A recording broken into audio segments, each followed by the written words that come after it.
Domingo, 21 de julio. La parábola del sembrador. Bienvenidos a la lectura de la lección de escuela sabática y los comentarios del Espíritu de Profecía. Lee Marcos 4, 1 al 9.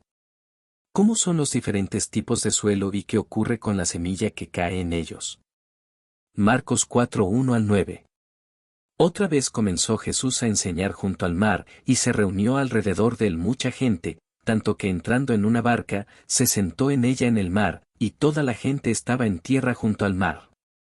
Y les enseñaba por parábolas muchas cosas, y les decía en su doctrina: Oíd, he aquí, el sembrador salió a sembrar, y al sembrar, aconteció que una parte cayó junto al camino, y vinieron las aves del cielo y la comieron.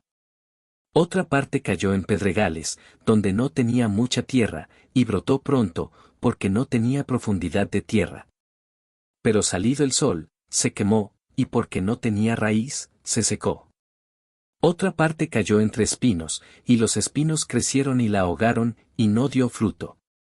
Pero otra parte cayó en buena tierra, y dio fruto, pues brotó y creció, y produjo a 30, a 60, y a 100 por uno. Entonces les dijo: el que tiene oídos para oír, oiga. Cuando leen las parábolas de Jesús en los Evangelios, las personas a menudo quieren saltar rápidamente a la interpretación que Jesús da de ellas.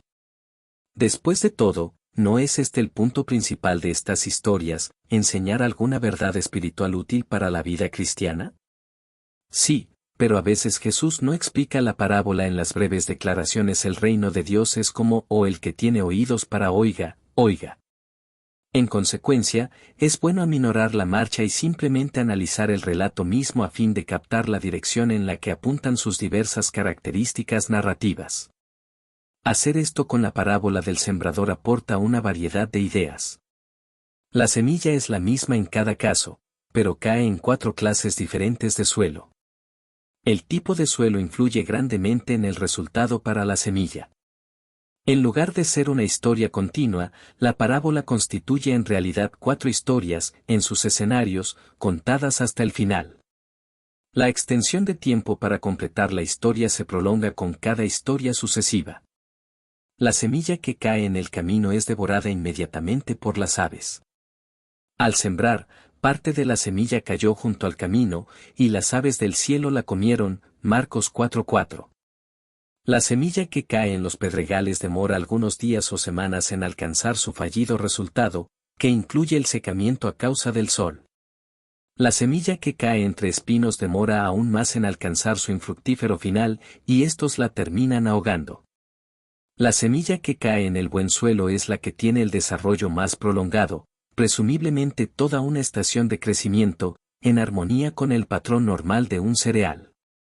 3 de las historias tienen que ver con el fracaso, solo la última se refiere al éxito, a una cosecha copiosa. La longitud de las historias, la creciente extensión de cada relato sucesivo y el hecho de que solo uno de ellos tiene que ver con el éxito, todo apunta al riesgo del fracaso, pero también al resultado abundante del éxito. La parábola parece señalar hacia el costo del discipulado y a los riesgos que éste implica, pero también a la recompensa resultante de seguir a Jesús. ¿Qué otras lecciones espirituales podemos aprender de la naturaleza? Comentarios del Espíritu de Profecía. La misión de Cristo no fue entendida por la gente de su tiempo. La forma de su venida no era la que ellos esperaban. El Señor Jesús era el fundamento de todo el sistema judaico. Su imponente ritual era divinamente ordenado. El propósito de él era enseñar a la gente que al tiempo prefijado vendría aquel a quien señalaban esas ceremonias. Pero los judíos habían exaltado las formas y las ceremonias, y habían perdido de vista su objeto. Las tradiciones, las máximas y los estatutos de los hombres ocultaron de su vista las lecciones que Dios se proponía transmitirles. Esas máximas y tradiciones llegaron a ser un obstáculo para la comprensión y práctica de la religión verdadera. Y cuando vino la realidad, en la persona de Cristo, no reconocieron en él el cumplimiento de todos sus símbolos, la sustancia de todas sus sombras. El Evangelio de Cristo era un tropezadero para ellos porque demandaban señales en vez de un Salvador. Esperaban que el Mesías probase sus aseveraciones por poderosos actos de conquista, para establecer su imperio sobre las ruinas de los imperios terrenales. Cristo contestó a esta expectativa con la parábola del sembrador. No por la fuerza de las armas, no por violentas interposiciones había de prevalecer el reino de Dios, sino por la implantación de un nuevo principio en el corazón de los hombres. Palabras de vida del Gran Maestro. Página 17 y 18. Por medio de la parábola del sembrador, Cristo ilustra las cosas del reino de los cielos, y la obra que el gran labrador hace por su pueblo.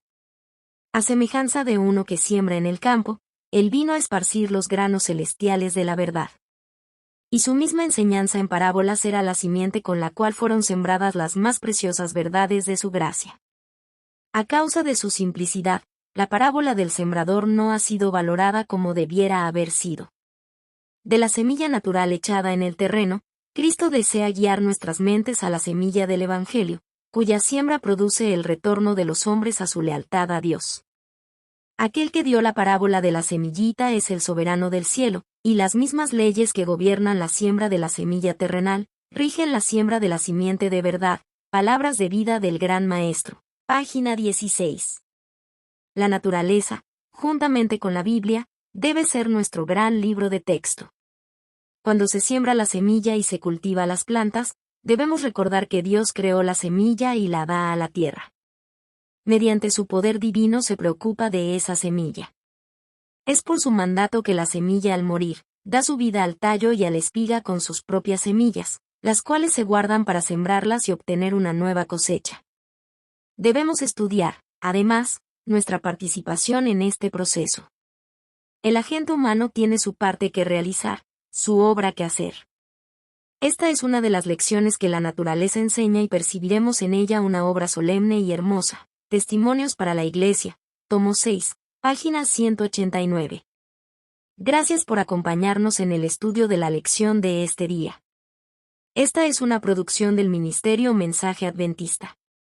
Síguenos en nuestras redes sociales y comparte nuestras publicaciones para que el mensaje pueda llegar a más personas.